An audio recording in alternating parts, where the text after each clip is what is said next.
Well, China plans to send human beings to the moon by 2030, and recently more details are rolling out. How does the Chinese plan differ from NASA's Artemis program, and which country is most likely to touch down on the lunar surface first in the new century, the US or China? Hi and welcome back to Check It Out Studio. I'm Yang Zhao. If you've been enjoying my content, please follow or subscribe to my page. It will help me help you see more quality videos just like this one. So don't forget to click. But China's top aerospace scientist Long Lehao recently spoke at a national science conference where he revealed a roadmap of China's plan to land astronauts on the moon by 2030. The plan highlights major differences between China and America's journey to fulfill that same goal. Let's find out more. First, extremely powerful rockets are needed to send manned spacecraft to space. On the US side, NASA has developed the Space Launch System, or SLS. This 110-meter tall giant rocket is envisioned to be the one-size-fits-all launch vehicle for both crewed and cargo missions. The first iteration of SLS is supposed to generate a thrust power of 39.1 meganewtons at launch, which will make it the most powerful rocket ever. By comparison, the thrust of its predecessor, the Saturn V rocket, was only 35. But China is using a modified version of the country's Long March 5B rocket. Its detailed specs have yet to be announced, but it's very likely going to be dubbed Long March 5D1. Since its debut in 2016, China has used the Long March 5 series rockets for nearly all of its major space exploration programs, including the most recent Tianwen-1 Mars probe, the Chang-e 5 unmanned lunar mission, and the China Space Station crew and cargo missions.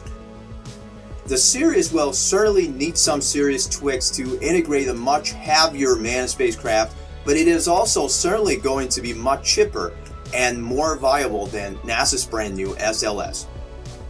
Another major distinction between the two countries' plans lies in lunar orbit. China plans to launch two rockets sequentially. The first flight will shoot an unmanned lander into the orbit of the moon, where the lander will wait for its crew. And the second launch will follow with the crewed spacecraft docking at that lander, after which the crew will board the lander, detach from the orbital spacecraft, and eventually descend on the moon. And for that part, NASA's plan is similar.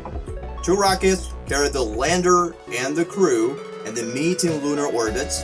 The crew gets on the lander, and the lander finally lands on the moon.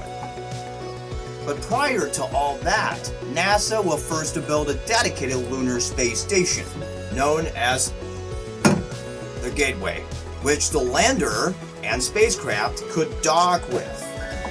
It will stay in the lunar orbit and function as the service hub / communication relay station.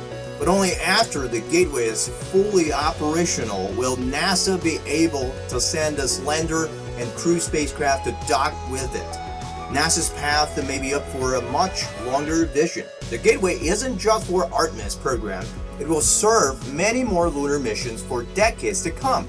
However, building a full-fledged modular space station in the lunar orbits could add a huge technological lag for the entire process.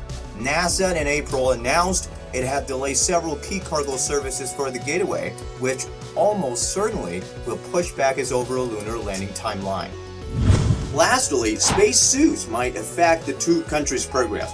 In 2019, NASA unveiled a prototype of its XEMU spacesuit to replace its current model that has fit America's astronauts for nearly 4 decades. The space agency's internal audit suggests that the final product could cost more than $1 billion each, and its development has already been delayed for over 2 years so far, further nixing NASA's efforts to meet its 2024 objective. Meanwhile, China just unveiled their latest generation Fei-Tian spacesuit in June, right ahead of the Shenzhou 12 mission. It has been extensively tested by the 3 taikonauts on board the China space station for the past 3 months, and it costs significantly less at nearly 30 million yuan or $4.6 million each.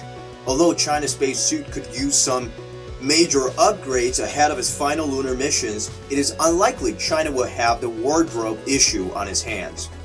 However, there is one thing the two countries do agree on, that the moon is not the destination, but the starting line for a new era.